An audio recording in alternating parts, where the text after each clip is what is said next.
From a collection of unmitigated pedantry, the blog of history professor Bret On the Gracchi, Part 1, Tiberius Gracchus. This week, we're going to talk a bit about the brothers Tiberius, Tribune 133, and Gaius, Tribune 123-22, Gracchus, the famous Roman reformers of the late 2nd century. There's actually a fair bit to say about both of them, so we're going to split this treatment over 2 weeks, talking about Tiberius this week and Gaius next week. Tiberius and Gaius Gracchus' tribunates, both of which ended with them being killed, I think it is perfectly fair to say murdered, typically occupy a position in survey coverage of the Roman Republic as the inciting incident that begins, if not quite causes, the collapse of the Republic itself. The first outbreak of violence in Roman politics, the first escalation in a spiral that would lead to the repeated outbreak of civil war in the 1st century. And that is certainly how they were understood in antiquity. Both Plutarch and Appian make this claim, and in part because the sources, again Plutarch and Appian, frame the Gracchi quite positively, and in part, to be frank, because their reforms are generally left-coded in a university environment that is inherently sympathetic to left-coded things. The Gracchi tend to come across to students as righteous reformers killed by foolish, hidebound, and greedy reactionary Roman senators. And that is, to be fair, a potentially valid reading if employed with some caveats. But it is also generally the only reading students get, and it is not the only valid reading of the evidence we have. So, for this week, I want to complicate the Gracchi, presenting some of the details that often get left out of introductory surveys. In particular, we're going to discuss the problems that Tiberius Gracchus' key law, the Lex Sempronia Agraria, was designed to solve. And I am going to argue that Tiberius was attempting to solve a problem that didn't exist, though he couldn't have known it. A view which is now quite common in the scholarship, but almost entirely absent in how we tend to teach the Gracchi. But more to the point, I am going to argue that Tiberius and Gaius Gracchus' behavior did, in fact, violate the norms of the Republic, and that it was not entirely unreasonable for the senatorial elite to conclude these men, in their unrestrained and nakedly ambitious approach to politics, represented a real threat to the Roman political order, and that they might be aiming for something approaching a soft coup in the context of a political order whose features, including the democratic ones, worked through an unwritten constitution of norms, what the Romans called the mos maiorum, the customs of the ancestors, which both brothers actively undermined. The claim that the Gracchi threatened to make themselves tyrants was not an empty claim, and that is the dark reflection of their role as well-intentioned reformers. In short, then, if the only version of the Gracchi you have encountered is that of the near-saintly, then martyred, proto-progressive reformers, that's not quite the complete picture, and the left coding of their ideas is decidedly anachronistic. Naturally, in trying to complicate this picture, I am, essentially, taking the position of prosecutor. So this take is going to be far more negative on the Gracchi than how I would, say, teach them in class, or indeed how I regard them myself. So the way we're going to approach this problem is, first, to discuss the problem that Tiberius Gracchus thought he was addressing and some of the issues there, before walking through the means he used to push forward the Lex Sempronia Agraria. Then, I want to look at some of the wide-ranging laws proposed by Gaius Gracchus to assess the degree to which those laws cohere and ways we might understand his program and actions, potentially rather more negatively. As always, if you like what you are reading here, please share it. If you really like it, you can support me on Patreon. I cannot promise my supporters any Azure Publicus, but amici of the blog get monthly updates on my research progress, or lack thereof, while patrons at the Matrei Patria Conscripti level also get to vote on future topics.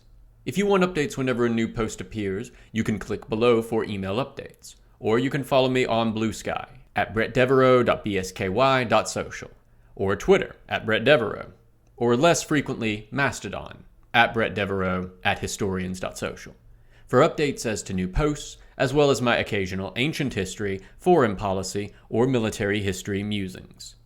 I am probably more active these days on Blue Sky than Twitter. Image: Roman mosaic of various animals. Image description: we do not, to my knowledge, have any period artwork showing the likeness of Tiberius Gracchus. So, here is a Roman mosaic from the House of the Faun in Pompeii via Wikimedia Commons, showing some ducks, an unfortunate quail, and most importantly, a cat. End of image description. Bibliography note: if you have access to it, it is hard for me to do better than Sakia Rosalar's Oxford bibliography entry for the Gracchi brothers. As Rosalar notes, however, this is an area where, for the general reader, the bibliography that exists is unsatisfactory. The main problem is that, in English at least, there has not been a sustained monograph on the Gracchi in English in quite some time, and during that time, as we're going to see, the scholarship on some key issues, particularly the underlying conditions the Lex Sempronia Agraria was supposed to be addressing, has changed significantly. Consequently, while the standard reading in English tends to be Boren, the Gracchi, 1986, and Stockton, the Gracchi, 1979, both predate those shifts. Works in other languages, Gabus treatment in Storia di Roma, Volume 2, 1990, or Perili, I Gracchi, 1993, are more recent, but also don't capture those shifts. Meanwhile, among scholars, nearly everything about both brothers is the subject of at least some debate, often quite a lot of debate. The result is, at the moment, somewhat unfortunate. There really isn't, to my knowledge, a good place for a beginner to get an up-to-date treatment of the Gracchi, short of reading the older works, then reading a lot of articles, often in difficult-to-obtain publications, many not in English, to catch up on the debates. Needless to say, an up-to-date, accessible monograph covering both brothers and presenting the points of contention about them is desideratum. The sources and Tiberius Gracchus's background. Now, I should note at the outset that our sources for the Gracchi are not what we might like. Tiberius Gracchus's year as tribune was in 133, and the late 2nd century is a period where our best sources largely cut out. Polybius, of course, was writing in the 140s, and so is unavailable for later events. Livy, always useful, did write the history of this period, but it is lost, save for extremely brief summaries of his books, known as the Perioeci. Instead, we're reliant primarily on Plutarch and Appian. Both sources are writing much later, in the 2nd century AD, and are writing in a context where we might question if we're getting an entirely straight narrative.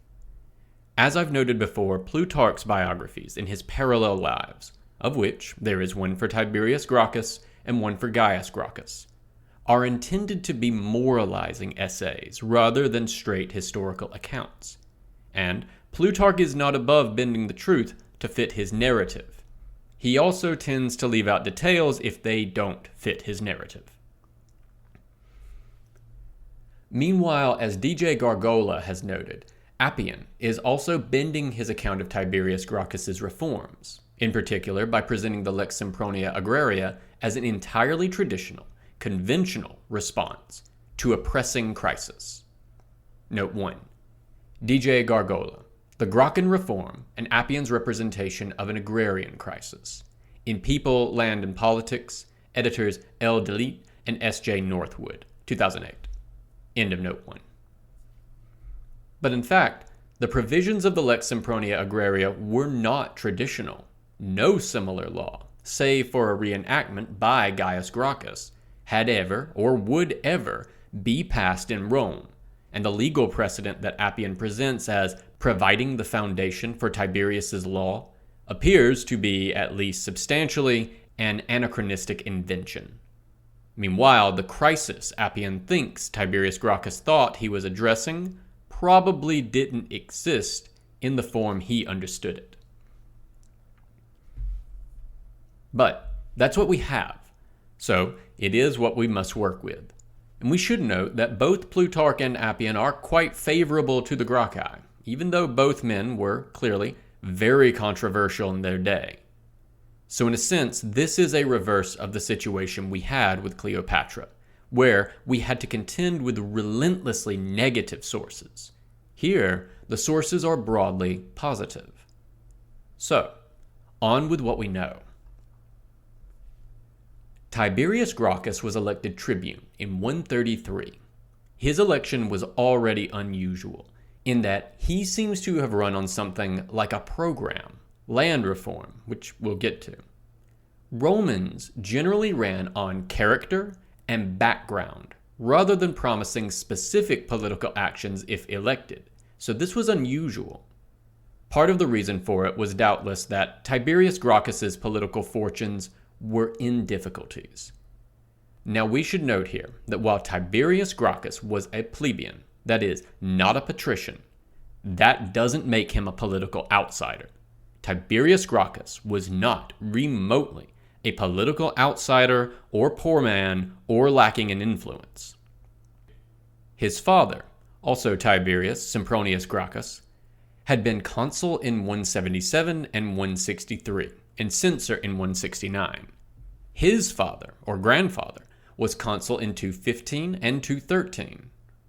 Our Tiberius Gracchus's mother, Cornelia, was the daughter of P. Cornelius Scipio Africanus, the man who defeated Hannibal. Tiberius Gracchus was born into substantial wealth and influence, the sort of man whose eventual political ascent was almost guaranteed. Indeed, it was so guaranteed that he gets to bend the rules and hold many of his offices early. He's quaestor at just 26, which implies that he started his military service at 15 or 16 instead of the normal 17, doing so as a military tribune, not a common soldier. I do think this is relevant to understanding Tiberius Gracchus. This was a man born with a silver spoon and a carefully paved, flat and easy road to power and influence laid out for him by his family and his political backers, the most notable among whom was his key supporter, Scipio Aemilianus, destroyer of Carthage, and shortly Numantia.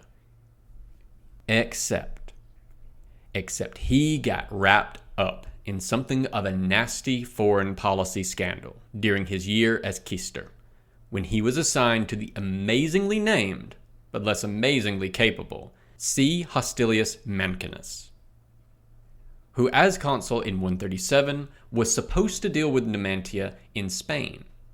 Mancinus blew it and got his army effectively trapped and sent Tiberius, his quaestor and the next highest ranking Roman present, to negotiate to get his army out. Tiberius did this, but the whole thing caused a great stink and a scandal at Rome. Roman armies are supposed to go down fighting, not negotiate shameful retreats. Indeed, the Senate was so enraged, they rejected the treaty and instead sent Mancinus, bound in chains, to the Numantines as part of a ritual process by which his treaty was disowned. Tiberius doesn't get packed off to Numantia, but some of the political stink does rub off on him. So, while he's connected enough to get elected as a plebeian tribune in 133, he knows he needs a big second act to get his political career back on track, or he may never reach the consulship. That context, a political insider who had a golden ticket, but must now win it back, rather than an outsider without connections, is important for understanding the reaction he is going to get. The supposed land crisis. The issue Tiberius Gracchus seizes on is land reform, and both Plutarch and Appian present similar visions of the same problem he thought he was addressing. When Rome had expanded in Italy, it had often taken land from defeated enemies, some of which was resettled or sold, but some of which was kept as public land, agere publicus, leased out by the state at very favorable rates. By the late 2nd century, Tiberius Gracchus and others are observing two conjoined facts. On the one hand, the number of Romans eligible for conscription, the assidui, has begun to decline. On the other hand, the city of Rome itself is increasingly full of landless, poor, looking for labor and hoping for some option that will give them a chance at land. Note 2. To pause for a second. For the sake of making this understandable, I am using the relatively simple category of agere publicus. However, as Gargola notes, in actual Roman law, agere publicus was a messy supercategory of lands governed by an exciting range of different rules and conditions. Some leased, some sold, some held by the state, etc. Agere censorius, agere quaestorius, agere diusius ad senatus, the agere campanus, and agere intreientabulis. Simplifying this and treating all of these lands as if they had been governed under the same rubric, which Tiberius is merely now enforcing, is one of Appian's deceptive simplifications. End of note 2. What they assume is taking place is that the wealthiest Romans, who have in fact grown fantastically wealthy from Rome's overseas wars, have used that wealth to acquire most of the land, either buying up the small freeholds of smaller Roman farmers or getting the leases for that public land. Meanwhile, the Roman small farmer class does most of Rome's fighting, and so, the assumption by Appian, is that these guys are being ground underfoot by heavy military deployments. Although, as best we can tell, military deployments in the 150s, 140s, and 130s are substantially lighter than those from 218 to 168. But they're also in less profitable, more difficult places, like Spain. Put a pin in that. Those wealthy Romans then work the land, not with free laborers, but with slaves, because Roman conquests, remember, we're at the tail end of Rome's iron century of conquests, from 264 to 148, have brought enormous numbers of enslaved laborers to Italy. Those poor Romans, now displaced, have no land and flock to Rome, and are no longer liable for the Roman census. Except, notice the data points being used to come up with this story. The visible population of landless men in Rome, and the Roman census returns. But as we've discussed, the Roman census is self-reported, and the report of a bit of wealth, like a small farm, is what makes an individual liable for taxes and conscription.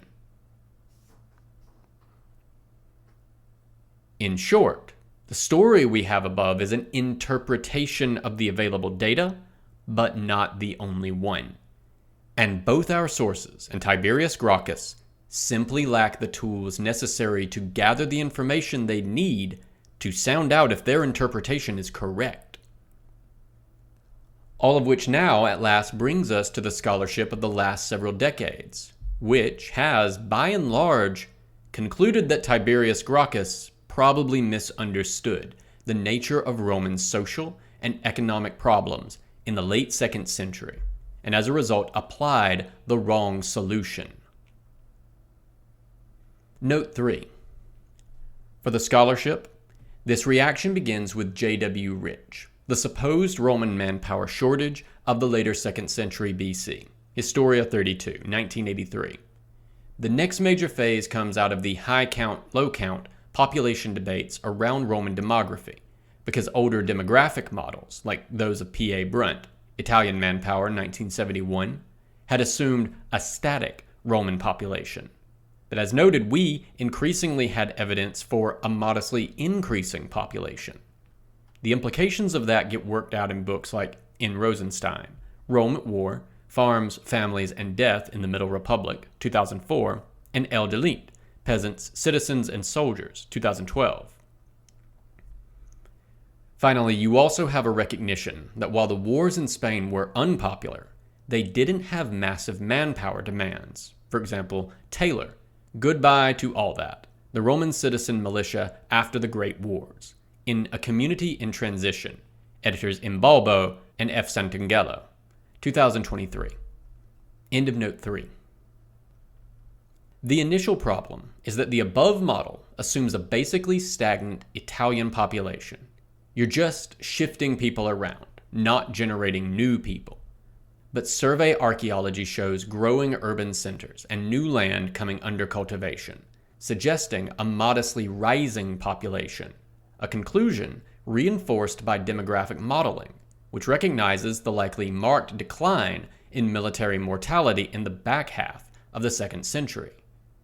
Moreover, the vast expansion of villa estates we ought to be seeing in this period really only comes later, in the 1st century BC, and the first 2 centuries AD. There's some expansion, and these patterns are very regionalized, but not enough to explain what we're being told is happening. Note 4. In Italy, I should be clear, the pervasiveness and speed with which rich Romans seem to accumulate Sicilian estates suggests a lot of the land acquisition may be happening outside of the Ager Romanus. End of note 4. Those observations, emerging in the 90s and early 2000s, provided the necessary evidence to vindicate the theory advanced by J.W. Rich in the 1980s, that the problem was quite different than Tiberius Gracchus understood, in part to explain the one curious fact we could always see about Tiberius's land reforms, which is that they happened, they went ahead as planned, and also they didn't fix the problem. Instead, what is happening is this. Roman military deployments had, for a long time, been massive. Rome had careened from the major Samnite Wars, 343 to 341, 326 to 304, and 298 to 290, to the high casualty Pyrrhic War, 280 to 275, to the much higher casualty First, 264 to 241, and Second, 218 to 201, Punic Wars. But the big wars of the early 2nd century had involved a lot more winning, and thus somewhat less dying. Deaths from disease always outweighed combat losses, but Roman armies are smaller from 201 to 168, so less disease death too. While after the Third Macedonian War, 171 to 168, Rome doesn't have any more peer-opponent wars left to fight, and so the number of men under arms declines again after 168 and especially after 148. Roman society was thus structured to sustain itself in a situation where military mortality for males was high, and then it dropped. But recall, the average Roman farm is small, so what you have now are suddenly a whole bunch of 2nd and 3rd sons who, between 350 and 201, would have gone off to fight and died, or their elder brother would have, but are now alive, but can't possibly inherit the family farm because they have a living brother, and the farm is much too small to split further, and to support an entire 2nd nuclear family unit. Where do they go? Well, to Rome, of course, where they want what Rome has done in the past to deal with this sort of problem, the foundation of new Roman communities, colonies, where they can have land. But there isn't any Italy left to conquer. Rome controls all of it, and we aren't yet to founding Roman colonies overseas. So not only is the mortality much lower, and so you have more of these guys, the traditional release valve is stuck. So they're piling up in the one place that there is meaningful amount of wage labor available, the city of Rome, where they are very visible to the Roman ruling elite. Meanwhile, elder brother who lived is back on the farm, and should, in theory, still be eligible for call-up. But whereas in previous decades he could hope to get sent to fight in places like Greece or Italy or against Carthage, where the rewards and loot from defeating wealthy enemies was substantial, in the 130s the main problem was Numantia, a Celtiberian community perched in a particularly troublesome hill fort in a relatively poor, difficult part of Spain. Campaigns to take the place often failed, see above, but even if they succeeded, there would be little real loot. Moreover, a lack of success made the wars deeply unpopular. Elder brother doesn't want to get drafted to go fight in Spain. It's just not a good bargain for him, unlike earlier wars. But he has a solution. The census is self-reported. While his younger brothers are in Rome looking for work, he can just not report the farm on the census, or not report his military-age son, understating his wealth to drop below the qualifying requirement for military service. Because the Roman census pays functionally no attention to such men, the capitae censi, those counted by their heads, elder brother's household almost seems to vanish in the census returns, and the number of men liable for conscription ticks down by 1. And so, you have falling census returns, combined with crowds of poor Romans in the city of Rome, but without it necessarily having anything to do with the ager publicus, or lost farms. And this is, we think, probably what is happening. Surely there is some elite villa estate expansion, and some replacement of freeholding farmers with enslaved workers on that land. But in fact, the problem the Romans are facing is classic land scarcity, with a growing population. But they don't know that's the problem, because draft resistance appears in the census as population decline, and the census is all they have. But you can see immediately the problem for Tiberius Gracchus's land reform. While there is certainly some ager publicus to redistribute, to the great annoyance of the elites holding it, they're not enough, because the core of this problem isn't changing land use patterns, more villas, less small farms, but rising population, creating economic strain at the bottom. While it is true, imperial expansion creates vast, almost unimaginable amounts of wealth at the top. But we're actually not quite done with problems. There's one more. Not all of the ager publicus was being farmed by Romans. Quite a lot of it seems, instead, to have been in the hands of local Italians, the socii. This is another convenient simplification by Appian and Plutarch. A product of them both writing in the imperial period, long after citizenship had been extended across Italy. But that hasn't happened yet.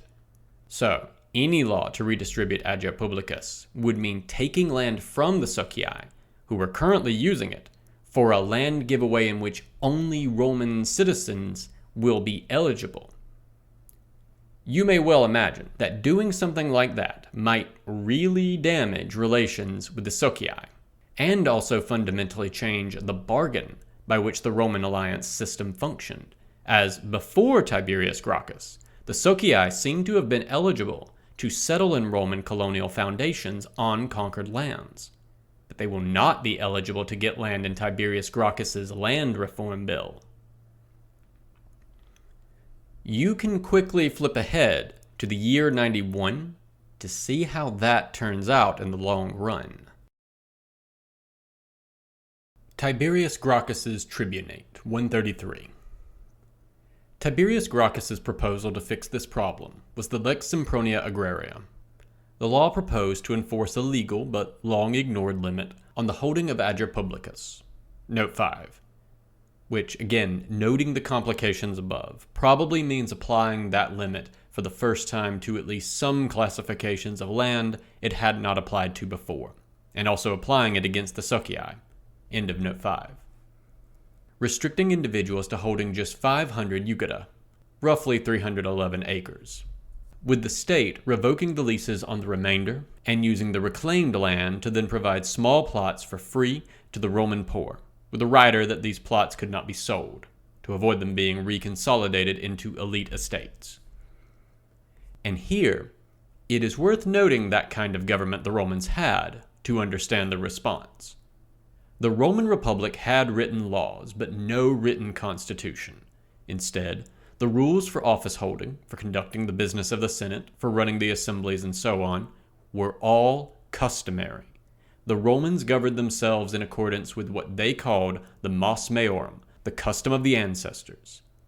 In a sense, then, certain practices, if practiced long enough, become a sort of law of tradition to themselves.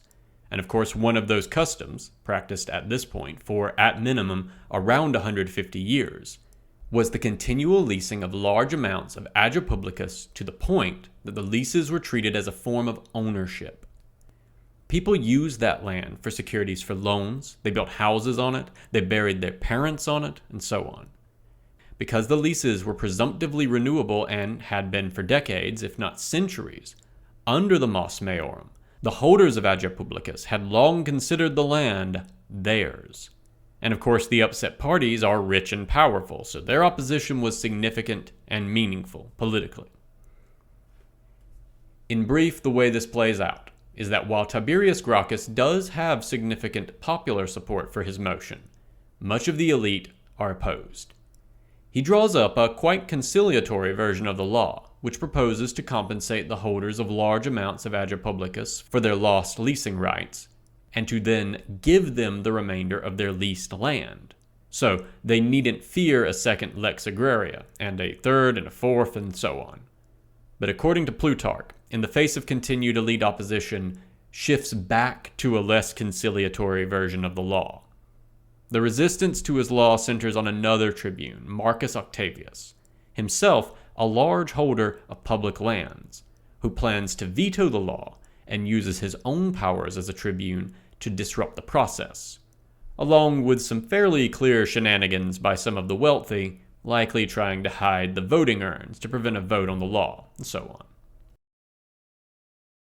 Now, there are a few things to note at this juncture in the story.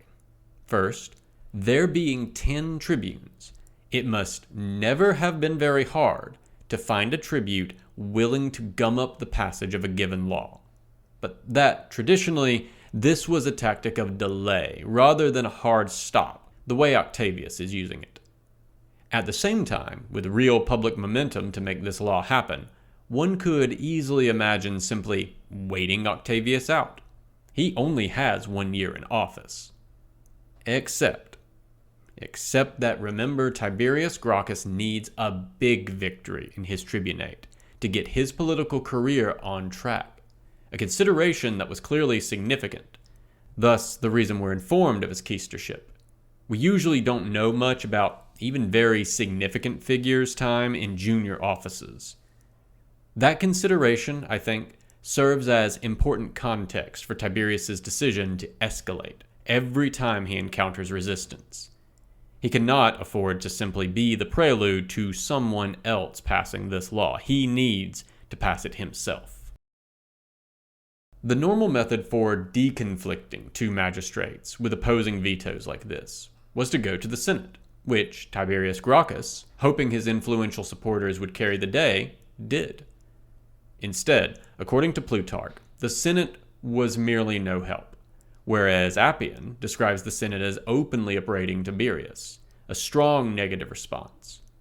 Now, under the Mos Maiorum, that would be the end of it. The authority of the Senate, the auctoritas senatus, ought to be so intense that when the Senate speaks in one voice and says, "Not right now," then you desist.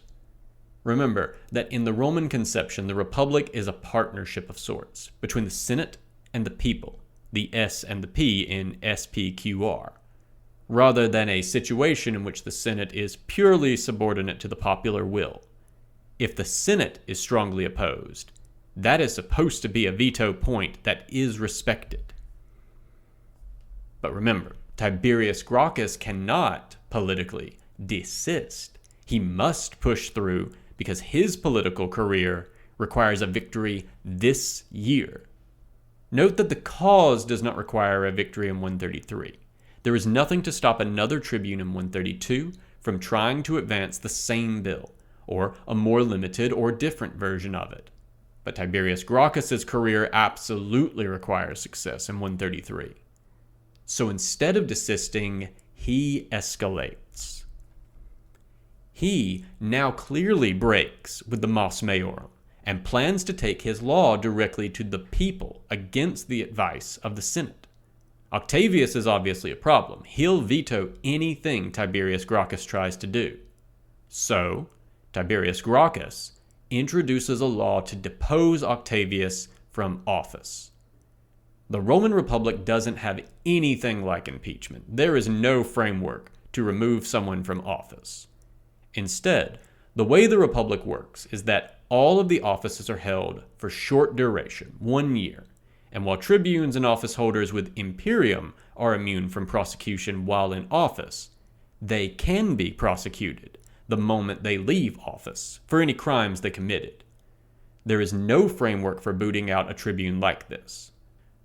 The remedy in the customary Roman system is to make sure the next year you elect tribunes who support the idea and try to pass it then.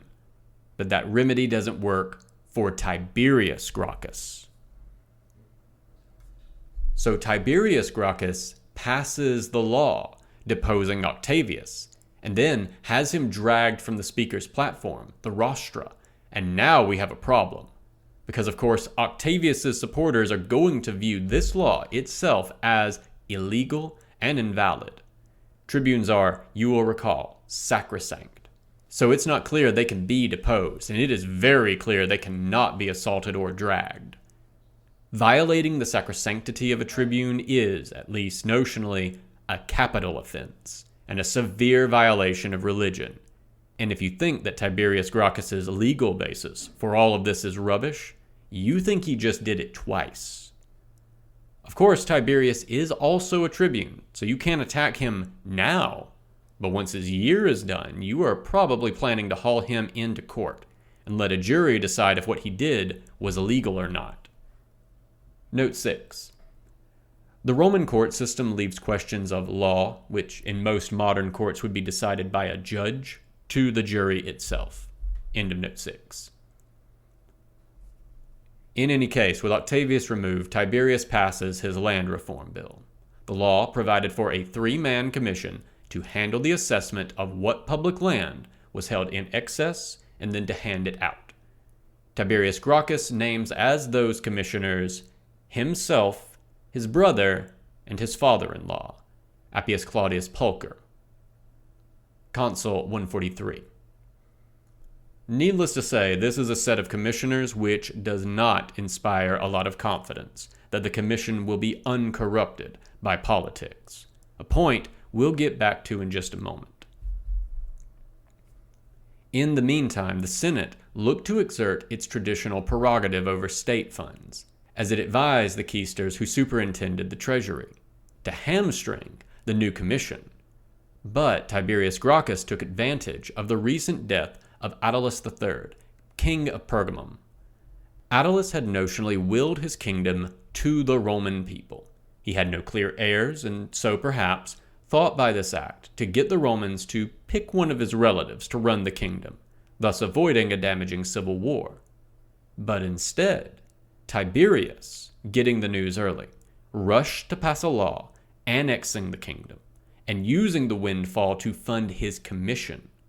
The law passes, but this is a breach both of the Senate's traditional power over state finances, but also its very important role managing Roman foreign policy. What I want to note in this sequence, which is important for understanding what comes next, is that Tiberius Gracchus has just demonstrated that so long as he remained popular, he could use the powers of the tribunate to essentially run the Roman state from the tribune's chair. Tiberius has now forced not merely a domestic land issue, but also a finance issue and a foreign policy issue over the objection of the Senate and another elected tribune, essentially running roughshod over all of the customary limits intended to keep any one Roman politician from coming to dominate the Roman political system. Of course, if you were an opponent of Tiberius Gracchus, you could, at least, tell yourself that this is all bad, but at the very least, Tiberius Gracchus will be out of office next year, as it was contrary to custom to run for any office immediately after holding it.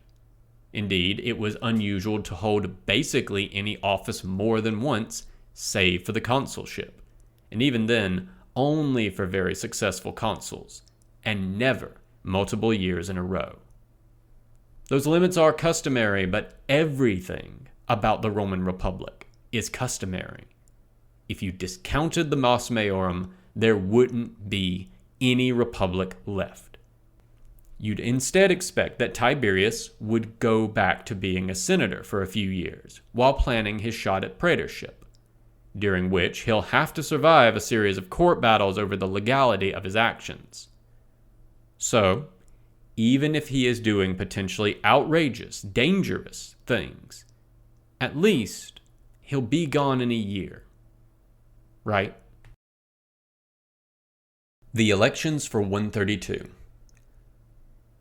So Tiberius Gracchus announces he intends to run for the Tribunate for 132. And all hell breaks loose. When the day for the election comes, there's evidently a dispute among the tribunes over if Tiberius Gracchus can even run, which Tiberius may not have been winning, while the voting crowd got rowdy and there seemed to have been difficulties in carrying out the vote. At the same time, the Senate met at the Temple of Fides on the Capitoline, right by where the voting would have been taking place, trying to figure out what to do about the impending chaos.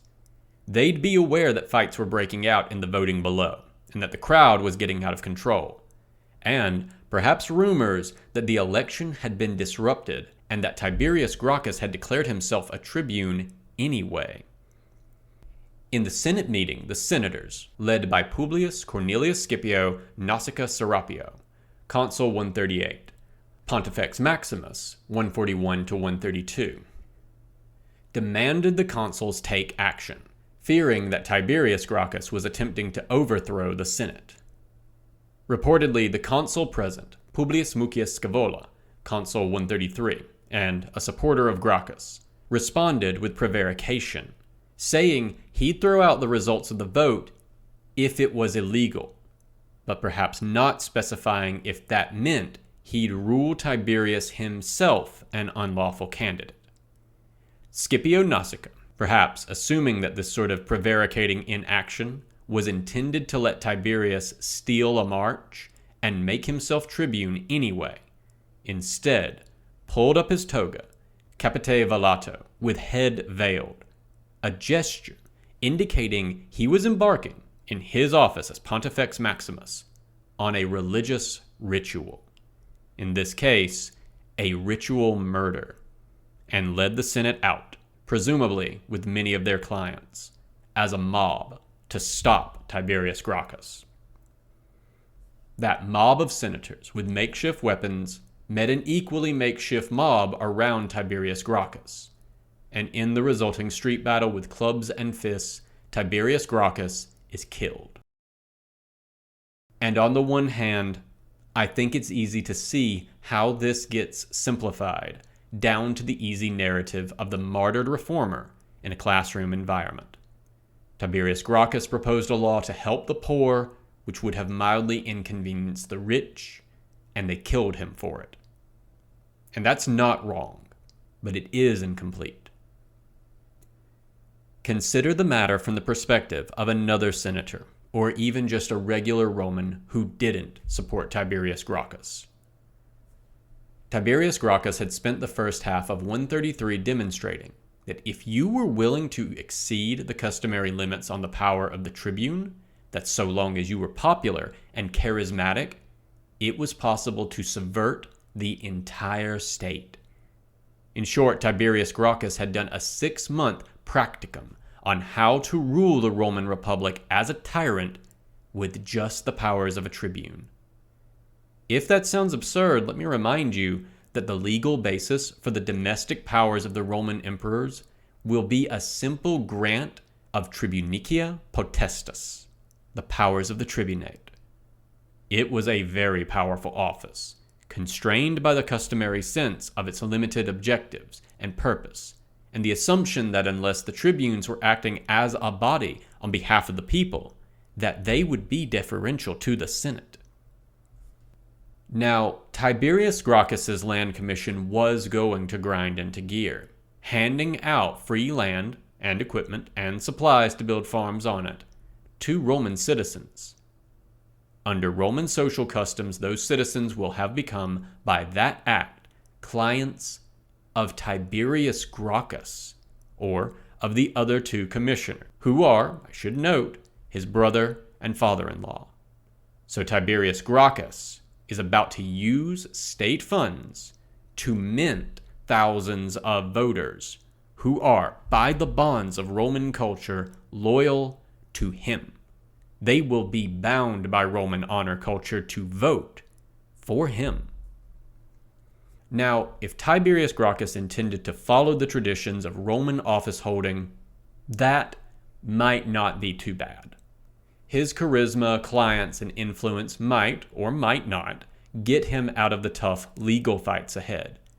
But even if he survived the inevitable trial for deposing Octavius, he'd be, at most, one more influential Roman, one of several. He'd win the praetorship and the consulship easily, sure, but get 1 year of each, cycling back into the Senate, where his voice would carry a lot of weight, but hardly be the only voice. He would be a figure of that sort of influence of his own patron, Scipio Aemilianus. All of which is why I think that violence only breaks out when he tries to run for a second term. Tiberius Gracchus had, of course, just demonstrated how powerful a tribune could be who was willing to use those powers to the fullest, and then by declaring his intention to run for a second consecutive term, his intent to potentially never give up this power. And there were 10 spots for the tribune. The chances of denying a figure as popular as Tiberius Gracchus, with a built-in mass of new clients who are honor-bound to support him, were basically non-existent.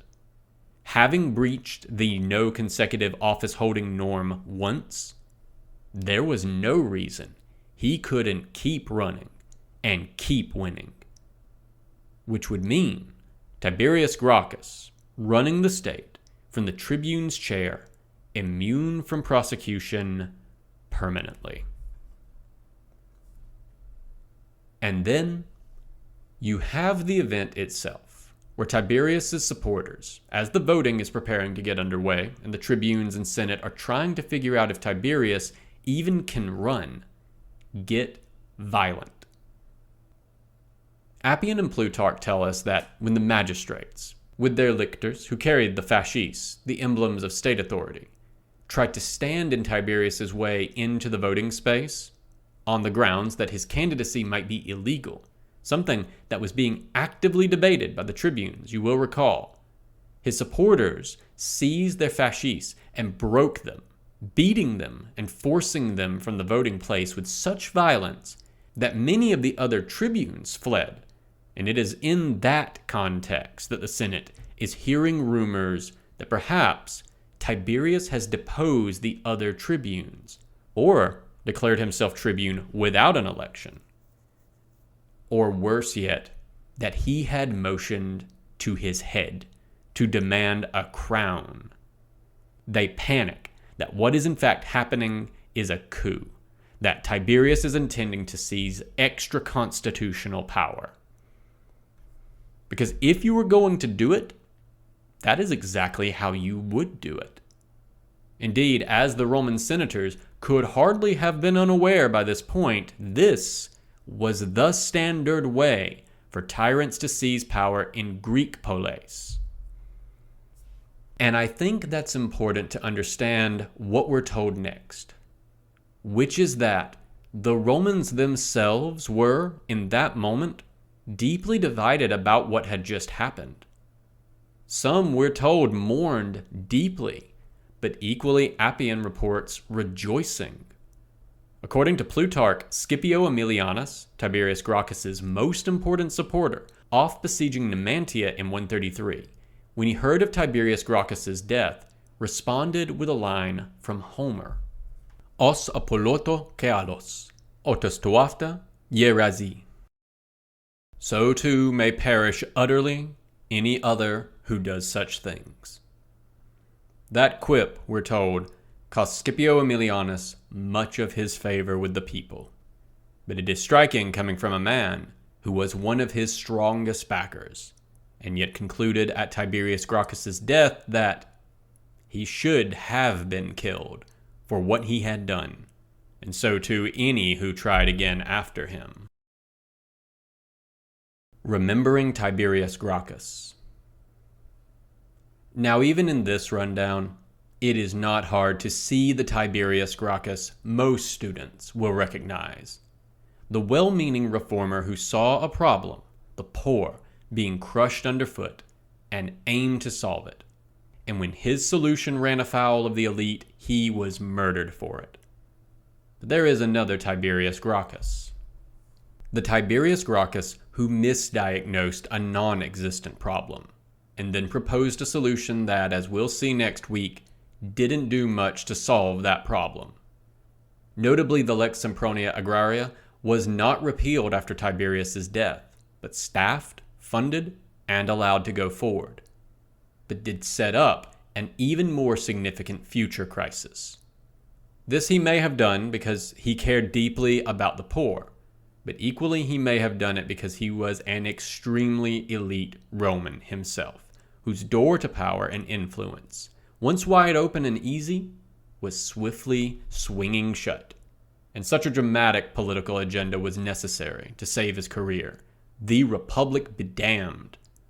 A motive I will note that Plutarch admits to hearing rumored. Meanwhile, contrary to Appian, the reform he proposed was hardly traditional, but a radical revision of how the Roman state redistributed land to its citizens, one which would play a part in degrading the Roman relationship, the socii.